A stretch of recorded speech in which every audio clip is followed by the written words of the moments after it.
Hello दोस्तों, स्वागत है आप सभी दोस्तों का हमारे चैनल अवनी स्टडी हब पर। और जैसा कि आप सब जानते हैं कि रीट का जो आपका एग्जाम है वो 2025 के अंदर 27 और 28 तारीख को फिक्स हो चुका है। कोई भी एग्जाम डेट नहीं बदलने वाली है और अब वक्त भी नहीं है, क्योंकि जब भी एग्जाम डेट बदलने वाली होती है तो आपको नोटिफिकेशन पहले ही दे दिया जाता है।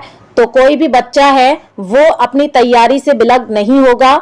और जहां तक हमारा सवाल है तो दोस्तों मैं वो टॉपिक आपके लिए करवाने की कोशिश कर रही हूँ, क्योंकि देखिए ईवीएस हुआ आपका, अगर सीडीपी हुआ और इसके साथ में हिंदी और इंग्लिश हुआ या संस्कृत हुआ तो ये सब सब्जेक्ट आप कर लेंगे। मैथ भी ऑफ कोर्स आप कर लेंगे, लेकिन जो नए टॉपिक जुड़े हुए हैं ना, जैसे कि एनईपी जुड़ा है और साथ में आपका बाल कल्याणकारी योजनाएं जुड़ा है जो बेसिकली राजस्थान की योजनाएं हैं, है ना। तो ये सारे टॉपिक मैं आपको अपने चैनल के माध्यम से कंप्लीट करा रही हूँ। इससे पहले मैंने आपको जो एनईपी 2020 है वो पूरा नोट्स के माध्यम से शेयर किया है। जाइए जाके क्लास देखिए। काफी बच्चों ने तो ये भी कहा मुझे टेलीग्राम ग्रुप में ज्वाइन करने के बाद में कि मैडम हमने नोट्स भी बनाने शुरू कर दिए, क्योंकि वो जो है वो मैंने 5 से 6 दिन पहले आपके लिए क्लास लगा दी थी।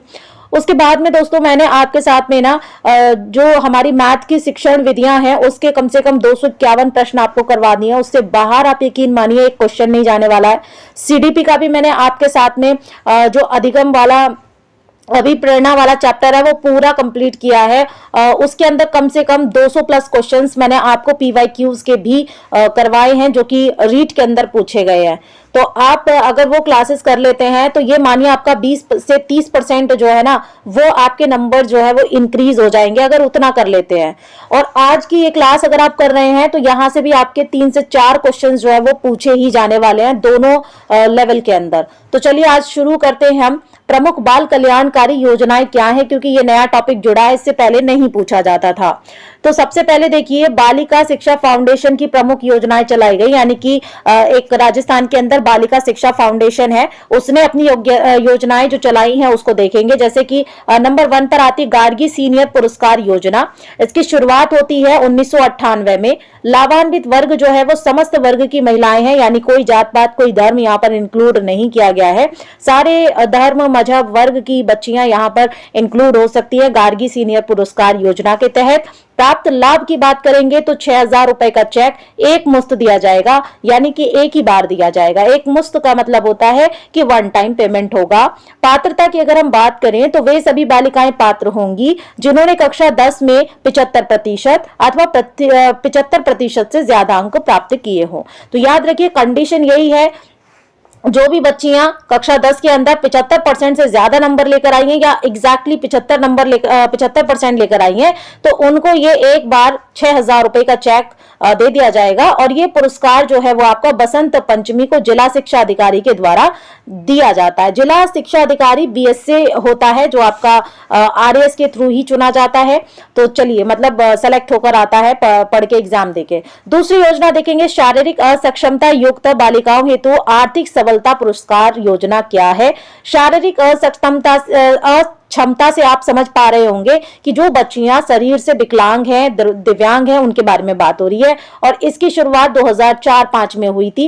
पात्रता की बात करें तो योजना अंतर्गत राजकीय विद्यालयों और कक्षा 1 से 12 में अध्ययनरत बालिकाएं जो कि शारीरिक रूप से दिव्यांग हैं वो बच्चियां यहाँ पर इंक्लूड की गई हैं, जो कि राजकीय विद्यालय, यानी कि आपको पता है कि जो राज्य सरकार के अंडर में विद्यालय होते हैं उनको राजकीय विद्यालयों का नाम दिया जाता है। प्राप्त लाभ क्या होने वाला है, तो कक्षा 1 से 8 तक अध्ययन कर रही हैं तो 2,000 रुपए की आर्थिक सहायता साल में एक बार दी जाएगी। और 9 से 12 में अध्ययन कर रही हैं तो 2,500 रुपए की सहायता एक वर्ष में दी जाएगी, यानी कि प्रति वर्ष। अब तीसरी योजना आती है मुख बधिर और नेत्रहीन बालिकाओं हेतु आर्थिक सबलता पुरस्कार, यानी जो बच्चियां मुख बधिर हैं, बोल नहीं पाती हैं, सुन नहीं पाती हैं, देख नहीं पाती हैं, वो इनके लिए ये योजना जो शुरू की गई थी दोस्तों ये 2005 से 6 में शुरू की गई।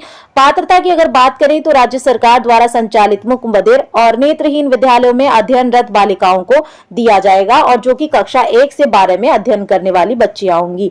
प्राप्त लाभ क्या रहने वाला है, तो योजना के अंतर्गत प्रतिवर्ष 2,000 रुपए की आर्थिक सहायता मिलेगी, जो कि कक्षा 1 से लेकर 8 के अध्ययन स्तर पर होगी। और प्रतिवर्ष 5,000 रुपए आर्थिक सहायता कक्षा 9 से 12 में अध्ययन करने वाले बच्चियों को मिलेगी। चौथी योजना है आपकी बेटी योजना। इसकी शुरुआत होती है 2004-05 में होती है, तो याद रखेंगे 4-5 में और किसकी शुरुआत हो रही है, तो 4-5 में आपकी शारीरिक असक्षमता युक्त बालिका हो गई, और साथ में आपकी बेटी योजना भी इसी सन में आई थी। ठीक है, पात्रता क्या है इसकी, तो योजना के अंतर्गत गरीबी रेखा से नीचे जीवन यापन करने वाले परिवारों की ऐसी बालिकाएं जिनके माता पिता या फिर दोनों का ही निधन हो गया है, ऐसी बालिकाएं जो कि राजकीय विद्यालयों में कक्षा 1 से 12 में अध्ययनरत है, को ही लाभान्वित किया जाएगा। यानी आप कह सकते हैं आपकी बेटी का मतलब है कि जिनके माता पिता नहीं है, जो अनाथ हो चुकी हैं, तो वो फिर क्या है, वो किसी की भी बेटी हो सकती हैं, तो उनको क्या दिया जाएगा, तो 1 से 12 कक्षा तक वो पढ़ना चाहती हैं तो उनको राजकीय विद्यालयों में मुफ्त में पढ़ाया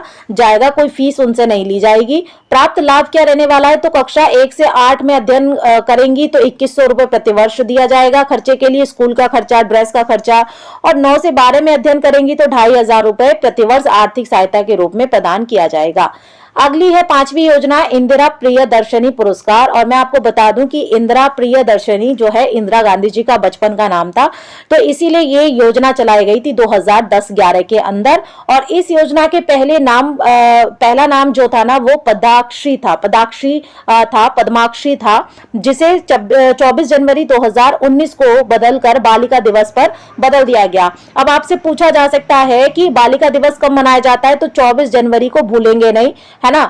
उसी दिन क्या किया गया, 24 जनवरी 2019 को बालिका दिवस पर नाम बदल दिया गया, पद्माक्षी योजना का नाम इंदिरा प्रियदर्शनी पुरस्कार रख दिया गया।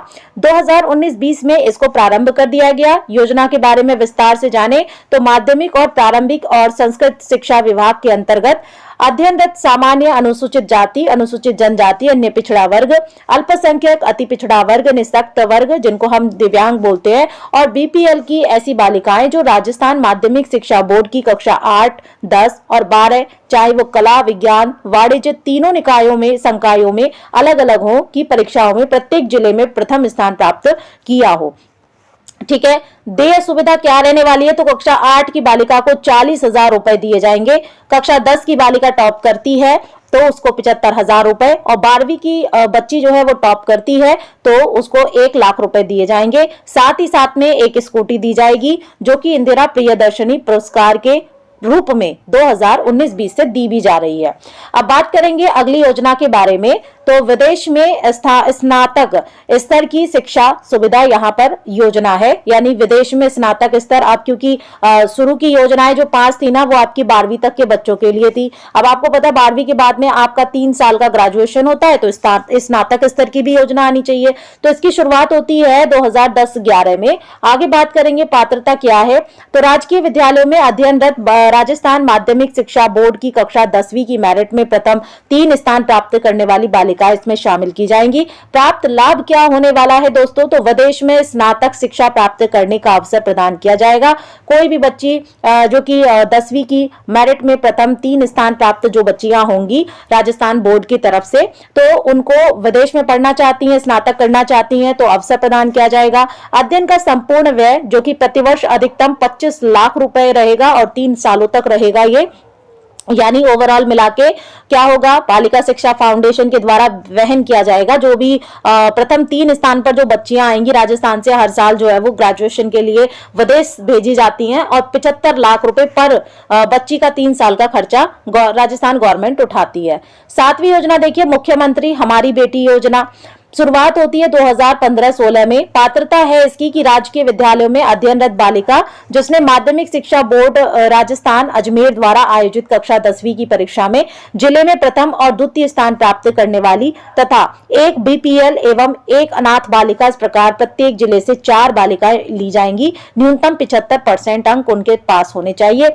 लाभ क्या दिया जाएगा, तो योजना में चयनित बालिकाओं को कक्षा 11 और 12 व्यावसायिक शिक्षा प्रशिक्षण हेतु 1,15,000 15,000 रुपए तक की सीमा में तथा स्नातकोत्तर यानी कि अगर वो पोस्ट ग्रेजुएशन करना चाहती हैं तो वहां तक की शिक्षा क्या है, उनको क्या है, प्रशिक्षण प्राप्त करने के लिए 2,25,000 रुपए तक की सीमा में वित्तीय सहायता बालिका शिक्षा फाउंडेशन के द्वारा उपलब्ध कराई जाएगी। चलिए 8वीं योजना है बालिका शिक्षा प्रोत्साहन योजना। शुरुआत होती है 2008-9 में।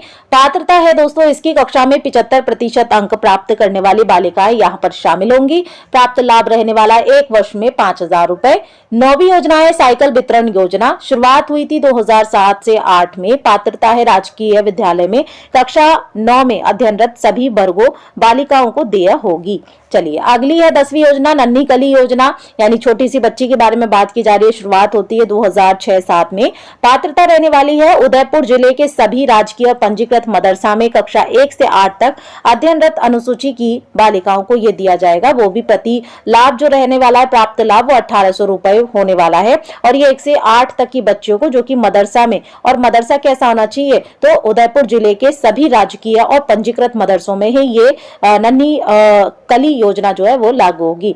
11वां योजना देखिए, 11वीं योजना कस्तूरबा गांधी STDR योजना क्या है, तो शुरुआत होती है 2007-8 में। पात्रता है इसकी कस्तूरबा गांधी विद्यालय में नियमित अध्ययन वाली छात्राएं 10वीं में न्यूनतम 50% अंक लेकर 11वीं में प्रवेश करने पर 2,000 रुपए मिलेंगे। और STDR 5 वर्ष की अवधि तक तथा 12वीं में 50% से अंक प्राप्त कर स्नातक के प्रथम वर्ष में प्रवेश लेने पर 4,000 रुपए STDR 3 साल तक दिए जाएंगे। अगला देखिए 12वीं योजना निःशुल्क स्कूटी वितरण योजना। पात्रता है राजकीय विद्यालय में अध्ययनरत 10वीं व 12वीं की छात्राओं को वितरित की जाती है। इसके अलावा अनुसूचित जाति या जनजाति की ऐसी छात्राएं जिन्होंने 10वीं और 12वीं की 70% अंक प्राप्त किए हो, माता पिता आयकर दाता ना हो। चलिए अगला है 11वीं योजना क्या है आपकी, तो 11वीं योजना होने वाली है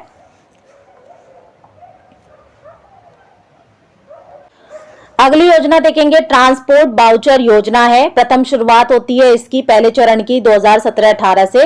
पात्रता है 1ली से 5वीं तक की कक्षाओं के बालक बालिकाओं को 10 रुपए प्रतिदिन और कक्षा 6 से 8 तक के बच्चों को 15 रुपए प्रतिदिन दिए जाएंगे। द्वितीय स्तर की शुरुआत 2007-8 में मानी गई थी। पात्रता थी 9वीं से 12वीं तक की बालिकाओं के लिए जिनका विद्यालय 5 किलोमीटर से दूर हो, उन्हें 20 रुपए या वास्तविक किराया जो भी कम हो वो दिया जाता था। चलिए 14वीं जो योजना है है शारीरिक असक्षम बालिकाओं को आर्थिक सबलता पुरस्कार योजना। शुरुआत होती है 2005-6 में। 9वीं से 12वीं तक की नियमित अध्ययनरत बालिकाओं को 2,000 रुपए प्रतिवर्ष दिए जाते हैं। याद रखिएगा जो नियमित कंटिन्यू है, यानी कि एनरोलमेंट करा के वो चली गई, ऐसा नहीं होना चाहिए। कंटिन्यू वो विद्यालय में आ भी रही हो तभी 2,000 रुपए प्रतिवर्ष यहाँ पर दिए जाते हैं 9वीं से लेकर 12वीं यानी 4 साल तक। अगला देखिए 15वीं योजना है राजीव गांधी किशोरी सशक्तिकरण योजना, जिसको हम सबला के नाम से भी जानते हैं। शुरुआत होती है 2010 में। पात्रता है इसकी राज्य के 10 जिले में 11 से 18 वर्ष की किशोरियों को पोषणीय और गैर पोषणीय सेवाएं दी जाती हैं। वर्तमान में ये योजना बंद कर दी गई है। याद रखेंगे, ऐसे पूछा जा सकता है कि वर्तमान में इनमें से कौन सी योजना है जो राजस्थान के अंदर बंद की जा चुकी है, तो वो सबला योजना है। और सबला योजना का पूरा नाम है राजीव गांधी किशोरी सशक्तिकरण योजना। कब आई? 2010 में आई थी। 16वीं योजना है राजश्री योजना।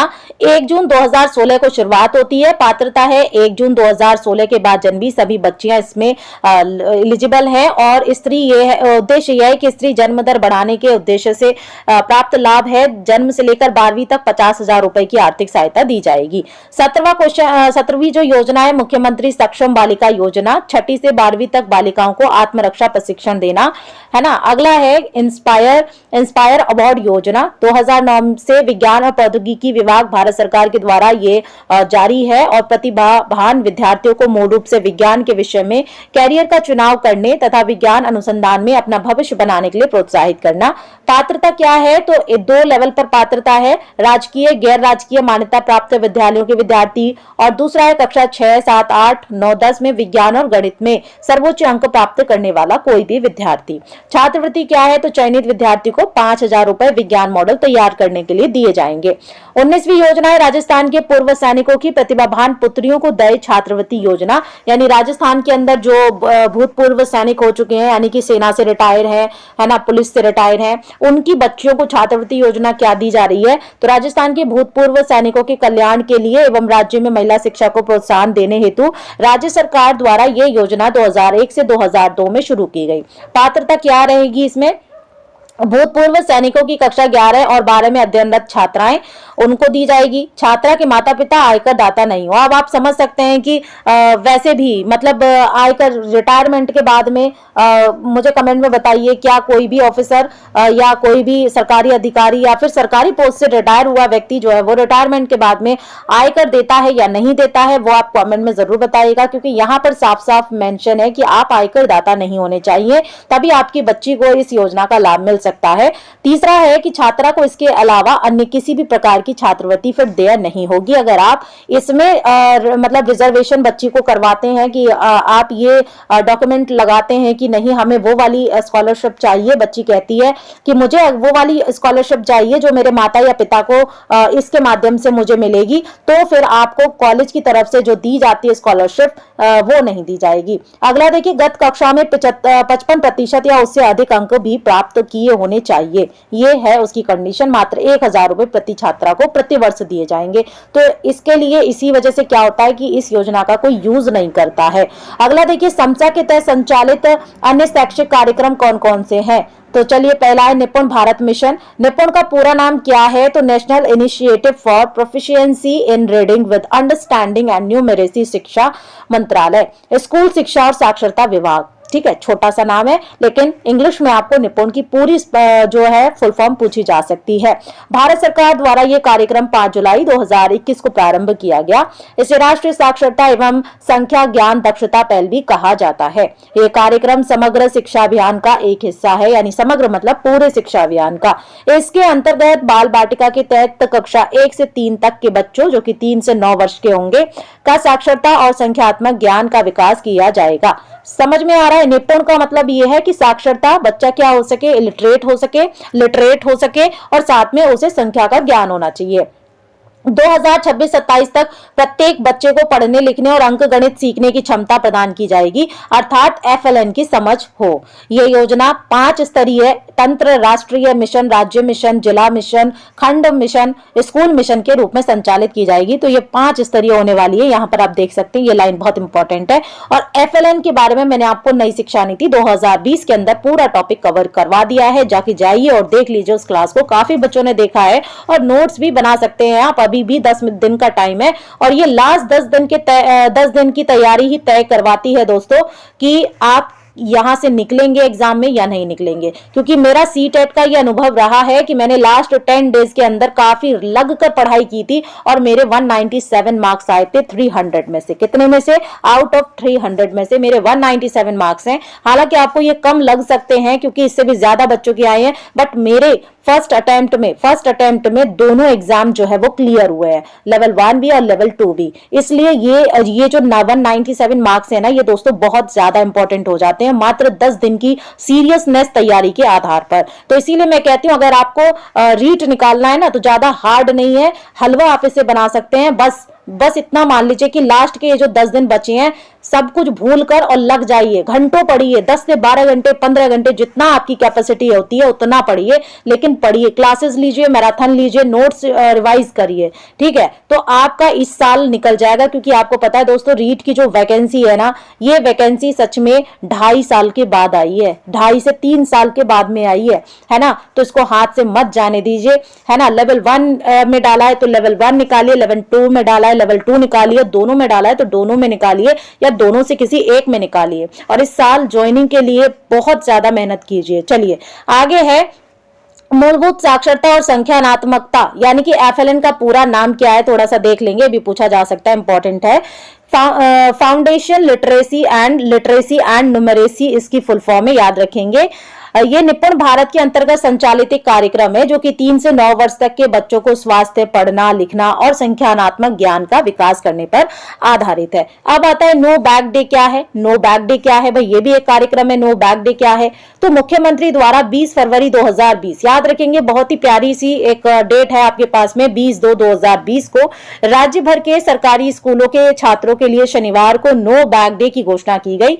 राजस्थान में सभी सरकारी स्कूलों में शनिवार को नो बैग डे यानी बस्ता मुक्त दिवस के रूप में मनाया भी जाएगा। कब मनाया जाएगा, तो हर शनिवार को, है ना, सभी सरकारी स्कूलों में शनिवार को हो तो हर शनिवार को मनाया जाएगा। शनिवार नो बैग डे यानी कि सैटरडे नो बैग डे को संस्था प्रधान और स्टाफ का यह कार्य रहेगा कि विद्यालय समय में विद्यार्थियों को विभिन्न सह शैक्षिक गतिविधियों में व्यस्त रख सर्वांगीण विकास करने का दायित्व उनका होगा, है ना। यहाँ पर एक्टिविटीज कराई जाएंगी बच्चों को, डांस वगैरह या शायरी या फिर जो भी करा सकते हैं एक्टिविटी, जिससे बच्चा जो है वो एक दिन हफ्ते में जो है वो अपने आप के लिए, अपनी बॉडी के लिए जी सके और क्रियात्मक परीक्षण वो कर सके, ऐसे कार्य कराने हैं। पूरे विद्यालय को विभिन्न सदनों में बांटकर सदनवार प्रतियोगिता करवाना, जैसे कि सांस्कृतिक कार्यक्रम करवाइए, खेलकूद प्रतियोगिता करवाइए, योगाभ्यास करवाइए, श्रमदान करवाइए, ये सारी चीजें। श्रमदान क्या होता है, जैसे अपने विद्यालय की सफाई करवाइए, विद्यालय के आसपास की सफाई बच्चों से करवाइए। प्रत्येक शनिवार को कक्षा स्तर के अनुसार थीम भी आधारित की गई है, गतिविधियां क्या करवाई जाएंगी उनकी। तो देखिए माह के शनिवार का क्रम कैसे रखा है और दूसरी तरफ थीम है। पहला शनिवार आएगा महीने का तो आपको राजस्थान को पहचानो का टॉपिक दिया गया है कि राजस्थान को पहचानिए, राजस्थान की संस्कृति क्या है, राजस्थान की भाषा बोली क्या है। द्वितीय शनिवार को आपको भाषा कौशल का विकास करवाना है, यानी बच्चा जो भी भाषा बोलना चाहता है उसको उसमें कितनी मजबूती प्रदान करनी है, वो द्वितीय शनिवार का आपका काम रहने वाला है। तृतीय शनिवार आएगा तो खेलेगा राजस्थान और बढ़ेगा राजस्थान, यानी कि प्ले एक्टिविटीज करवाएंगी, बच्चों को कबड्डी खिलवाइए, बच्चों को क्रिकेट खिलवाइए, बैडमिंटन खिलवाइए, ये सारी चीजें। चतुर्थ शनिवार आता है तो मैं वैज्ञानिक बनूंगा, यानी साइंस एक्टिविटी करवानी है। और 5 शनिवार के दिन जो है वो बाल सभा मेरे अपनों के साथ में, यानी बच्चों की एक सभा करवानी है जहां पर सिर्फ बच्चों की एक असेंबली रहेगी और बच्चों के विचार जो है वो वहां पर आदान प्रदान होंगे, यानी कि वो अपने अपने टॉपिक्स पर बात करेंगे। अब आता है समूह का नाम और कक्षा वर्ग। देखिए तो अंकुर के समूह, देखो बन सकता है क्वेश्चन यहां से कि अंकुर कौन से समूह, कौन सी कक्षा वर्ग का नाम है, तो 1 से लेकर 2 को क्या बोला गया, अंकुर, है ना। प्रवेश बोला गया है कक्षा 3 से लेकर 5 तक, 3, 4, 5 को प्रवेश। दिशा बोला गया है 6 से 8 को, क्षितिज बोला गया है 9, 10 को और उन्नति बोला गया है 11, 12 को। याद रखेंगे, क्वेश्चन बन सकता है। तीसरा है बालिका शिक्षा, नवाचारी शिक्षा क्या है, तो बालिका शिक्षा को बढ़ावा देने के लिए अनेक नवाचारी कार्यक्रम चलाए जा रहे हैं, जैसे कि मीना मंच। आपको पता है कि सरकारी स्कूलों में मीना मंच होता है, गार्गी मंच हो गया, है ना, आत्मरक्षा मंच हो गया और अध्यापिका मंच हो गया। शनिवारीय सामुदायिक बाल सभा क्या है, तो प्रारंभ सत्र 2018-19 से सामुदायिक गतिशीलता के बढ़ाने के लिए शनिवारीय बाल सभा का आयोजन ग्राम चौपाल व ग्राम पंचायत स्थलों पर किया जाएगा। अगला देखिए 5वां है मध्याह्न भोजन योजना, एमडीएम जिसे बोलते हैं, mid day meal full form इसकी इंग्लिश में होती है। नामांकन बढ़ाने के लिए उपस्थिति बनाए रखने और बच्चों को पोषण स्थिति में सुधार के लिए 15 अगस्त 1995 को एक केंद्र प्रायोजित योजना प्राथमिक शिक्षा के लिए पोषण सहायता का राष्ट्रीय कार्यक्रम शुरू किया गया। उद्देश्य क्या है, तो स्कूलों में बच्चों का नामांकन ठहराव सुनिश्चित करना व उपस्थिति सुधारना और उन्हें हमेशा स्कूल आने के लिए प्रोत्साहित करने के साथ साथ पौष्टिक आहार उपलब्ध कराना तथा कुपोषण से मुक्ति दिलाना है। 2008-9 में इसका नाम बदलकर विद्यालयों में मध्याह्न भोजन का राष्ट्रीय कार्यक्रम कर दिया गया, जिसे लोकप्रिय रूप से मध्याह्न भोजन योजना के रूप में जाना जाता है। तो आपसे पूछा जा सकता है कि मध्याह्न भोजन योजना को कब परिवर्तित कर दिया गया, नाम कब, तो 2008-9 में परिवर्तित कर दिया गया। 1 जुलाई 2010 में राजस्थान के सभी राजकीय प्राथमिक विद्यालयों में प्रारंभ किया गया था और राजस्थान में कक्षा 6 से 8 तक के सभी बच्चों के लिए मिड डे मील 1 अप्रैल 2008 से सभी क्षेत्रों में प्रारंभ किया गया। अगला है आपका मुख्यमंत्री बाल गोपाल योजना क्या है, तो 2022-23 से सप्ताह में मंगलवार और शुक्रवार को दूध वाला पाउडर कक्षा 1 से लेकर 8 तक के बच्चों को दिया जाएगा और प्राथमिक कक्षाओं के लिए दूध की मात्रा आपकी 150 ml रहने वाली है, यानी कि 150 ml बच्चे को, जो कि कक्षा 1 से 5वीं तक का है, और बालक तथा उच्च प्राथमिक का बच्चा यानी कि 6 से 8वीं तक के बच्चे को 200 ml दूध दिया जाएगा। ये जो दूध होगा ये गाय भैंस का नहीं होगा बल्कि पाउडर दूध होगा। तो ये थी आपकी वो सारी योजनाएं जो मैंने कंप्लीट करा दी हैं। क्लास आपको कैसे लगी कमेंट में जरूर बताइएगा। और अभी तक अगर आपने देखिए इंपॉर्टेंट टॉपिक्स मैं आपको दे रही हूँ, सीडीपी जो है वो इजी टॉपिक है, ज्यादा पैनिक होने वाली बात है नहीं है। मैं एंड टाइम पर 10 दिन पहले भी बोल रही हूँ आपको कि अगर आपने ना बहुत मजबूत वाले टॉपिक कर लिए है ना, तो आपको पैनिक होने की बिल्कुल भी जरूरत नहीं है। बाकी देखिए, अगर आप सपोर्ट करते हैं तो फिर मेरा भी मनोबल बढ़ता है, वीडियो को लाइक करते हैं, शेयर करते हैं, कॉमेंट करते हैं, तो मनोबल बढ़ता है, सुधार करने का मनोबल बढ़ता है, आप तक जो रियल मटेरियल है ना उसको पहुंचाने का भी मनोबल बढ़ता है। तो चलिए, इस क्लास में बस इतना ही। कैसी लगी क्लास कमेंट में जरूर बताइएगा, अपनी राय जरूर रखिएगा।